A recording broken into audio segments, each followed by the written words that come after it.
What is up, guys, and welcome to another video.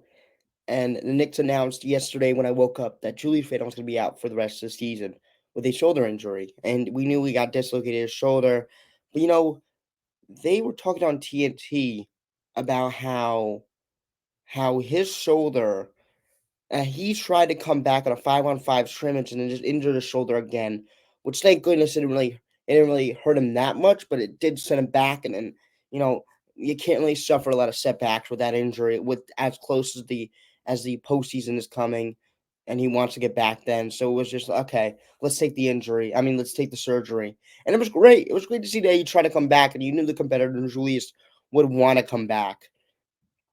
That's the first thing there. I think that we need to talk about is how much he was trying to be that guy and come back and help the team win. And I think that's great. That's somebody you expect that as Julius, and you expect that as somebody like him who really wants to play and embrace New York.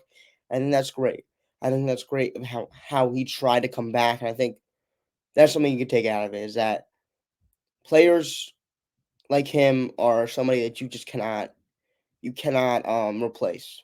Players who play with heart and players who want to compete. And that's what Julius want to do. We want to compete at the highest level, especially in the playoffs, the highest level. And we just couldn't get it done because of the setback injuries. But hey, it's frustrating for him as much as it's frustrating for us Knicks fans. But hey, I think we got a pretty damn good roster so far, as we'll talk about it later. I mean, we'll talk about it a little bit here. Where the Knicks drop to in the standings is the Knicks take a W against the Kings, as I was there in the in the arena. Took a big time W, but I don't think they dropped that far. I'm saying like 4-3. I love that three spot. I want to be there. I want to be there so badly because so we don't have to play the Celtics in the second round. But either way, I kind of wouldn't mind the Magic. I feel like we can beat the Magic without Randall. I feel like there's a perfect team that we could beat without Randall. Not really that crazy of a team. I think we can beat the Heat without Randall. I feel like we can. As much as the Heat, I'm not gonna just fly by the Heat. The Heat could definitely muck the game up, and it could be um they could definitely win that. I think we could beat the Cavs without Randall, definitely. I think we can beat the Pacers without Randall. Um, but yeah, besides that, I don't really think we can beat another team without Randall, and I feel like those are gonna be the teams that we're gonna face. And I've 100% trust that we can go up there and beat those teams. I think we're gonna face the Magic first round.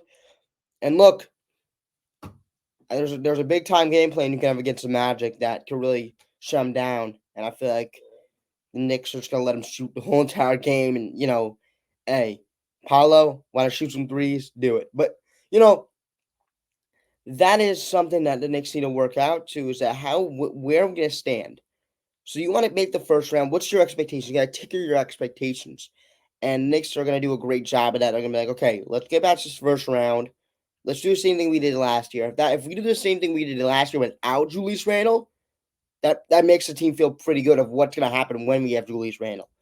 And I feel like OG with a defensive stopper can stop your best player, can defend your best player, and also having Jalen Brunson who can give your best player buckets and go bucket for bucket with your best player. Um, could be something that the Knicks take with, and I feel like that's enough to win a first round series. Just that alone. And also the bench players, Bojan's probably gonna get going in that playoff series. I have 100% trust he's gonna get going because he's that type of guy that when it comes down to playoff time, he's gonna be that type of guy. It's not gonna blow you away with the stats, but man, he can 12 points in 12 minutes was beautiful for him tonight. Um, DiVincenzo can give you some games. Deuce can give you a game. Like Deuce can win you a basketball game in the playoffs. Deuce slash DiVincenzo can definitely win you a basketball game in the playoffs, especially against a team like the Magic. Um, and what are the Knicks losing in Randall? They're losing somebody who I think is definitely when it comes down to playoff time, there's more scouting. And a team like the Magic, team like the Pacers are going to scout for Julius Randle and Jalen Brunson. But now they get to hone in on Jalen Brunson. Not saying that will tinker Jalen Brunson to make him miss some type of shots go go cold in the playoffs, but it's just more stuff for the team to think about in the scouting. So Julius in himself, it can be something that you have to scout for. The big power forward who can drive inside, shoot the three ball, punish you, get rebounds. You have to put a body on him, and teams can just sag off now. Teams can just sag off of him and bring all their attention to Jalen Brunson, and that's where the other guys come in and they have to step up because Jalen Brunson's gonna get blitzed like he did today, and he's gonna have to make the right read, and then players like Josh Hart, players like Bojan, players like Devo, and players like Deuce gonna have to show up, and they did that tonight. But can they do that for a playoff series? I think they can, but you know, um, I'm not 100% sure. And can the Knicks win a first round series without Randle against Magic the Cavs? That was a question I asked, but I kind of answered that yes. Um, the Heat are going to be tough because you know what the Heat do? They have a very, very good scouting department who's definitely going to lock on, as I said, lock on to Brunson, which Brunson's not. Brunson's a great. I'm going to say this over and over again. Brunson's a great basketball player.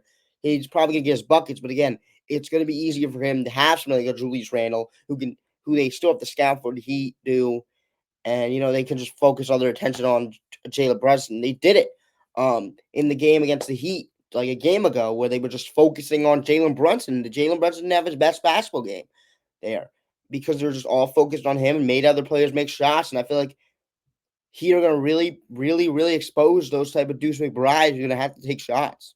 And if Deuce doesn't have a good game, it's going to really come down to is Deuce McBride going to have a good game tonight? Is Don DiVincenzo want to have a good game tonight? And that is what the Heat want to put you in. And they're going to do a very good job. And that's one of those teams that I kind of want and void without Randle. So I'm really like, I love Jamal Mosley. Jamal Mosley's great at his job. He's amazing. But I just don't think him and Eric Spoelstra are two different coaches. And I don't want to face Eric Spoelstra. Could Deuce McBride slash Josh Hart win you a playoff game? And I think that's yes. With the way Josh Hart can definitely, score. And when he's aggressive, he scores. And what also his playmaking ability, I think that's definitely something that, could win you a playoff series. Just the way he can play make and get Jalen Brunson off ball. So Jalen Brunson isn't pounding the ball up the court. Then you can have Josh Hart get it up the court one time and, set up the offense instead of just having Jalen Brunson just pound it up the court and have to make a move. That takes a lot of energy. So having somebody like Josh Hart make plays is great. Josh Hart can pass the ball off the short roll, throw it out to we'll talk about the short roll later with them, but I think his playmaking alone can win you a playoff series. The actual game play tonight against the Kings versus the Knicks, which I was in attendance for, Jalen Brunson was reading the doubles very well. And I think that's going to show very well in the playoffs, the way he can read doubles because they're going to do some exotic stuff. They're going to do some crazy stuff with Jalen. They're going to have to show him doubles. They're going to have to get off of him, maybe blitz him once, let him go one-on-one. There's going to be a lot of different defenses going to get shown. And I think the more he gets shown now is the more he can get ready for it. And I think today he was very good. And he was able to hit the pocket pass to Hartenstein, hit the pocket pass to Josh Hart. And, one thing I have to say the negative is Precious didn't look good today. And I don't feel like Precious is going to be a good player for us in the playoffs. As much as I love Precious, it just wasn't really good for him tonight. He got dominated the rebounds.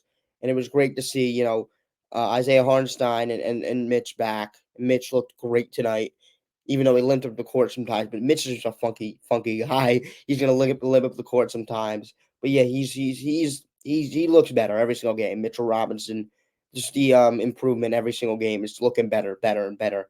Maybe he won't be 100% going in the playoffs, but he'll look pretty decent. He's definitely somebody you also need to scout for. Put a body on him. It's not really that big of a scouting for as Jalen Brunson, but you're gonna have to put a body on him.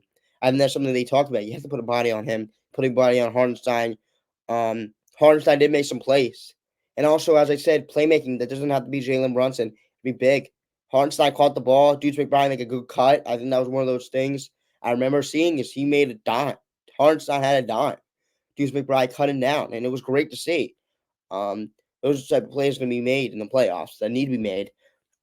Way to fight. The Knicks were down by 21. Understood the game. Understood the magnitude of the game, and I think that's something that Thibodeau has to understand and Thibodeau has to love is that they understood the magnitude of this game and how much it needed to do, how much it needed in standing wise going down to the wire and get jockeying for position in the East. As much as the West is a big time jockeying match, the East is a big time jockeying match as well.